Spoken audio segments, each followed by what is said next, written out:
નમસ્કાર મિત્રો, વિડીયોમાં તમારું સ્વાગત છે। સુરતમાંથી ફરી એકવાર માતા પિતાને ચેતવતો કિસ્સો પ્રકાશમાં આવ્યો છે, જેમાં નાના ભાઈના પ્રથમ જન્મદિવસની ઉજવણી માટે 5 વર્ષનો મોટો ભાઈ ફુગ્ગા સાથે રમી રહ્યો હતો। આ દરમિયાન તે ફુગ્ગો ગળી જતા મોતને ભેટ્યો હોવાનું સામે આવ્યું છે।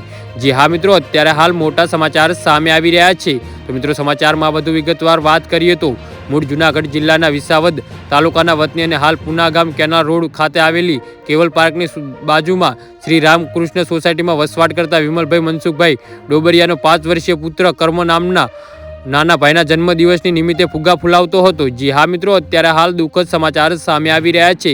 આ દરમિયાન તે ફુગ્ગો ગળી જતા શ્વાસનળીમાં ફસાઈ ગયો હતો, જેના કારણે કર્મને મોતનું ભેટ્યો હોવાનું સામે આવ્યું હતું। ત્યારે આ ઘટના બાદ સમગ્ર પરિવાર શોકમગ્ન થયો હતો। જી હા મિત્રો, તો આના વિશે તમારું શું કહેવું છે તો નીચે મારી કોમેન્ટ બોક્સમાં જરૂરથી જણાવજો અને મારી યુટ્યુબ ચેનલને સબસ્ક્રાઈબ કરવાનું ના ભૂલતા। વિડીયો પૂરો જોવા બદલ તમારો ખૂબ ખૂબ આભાર।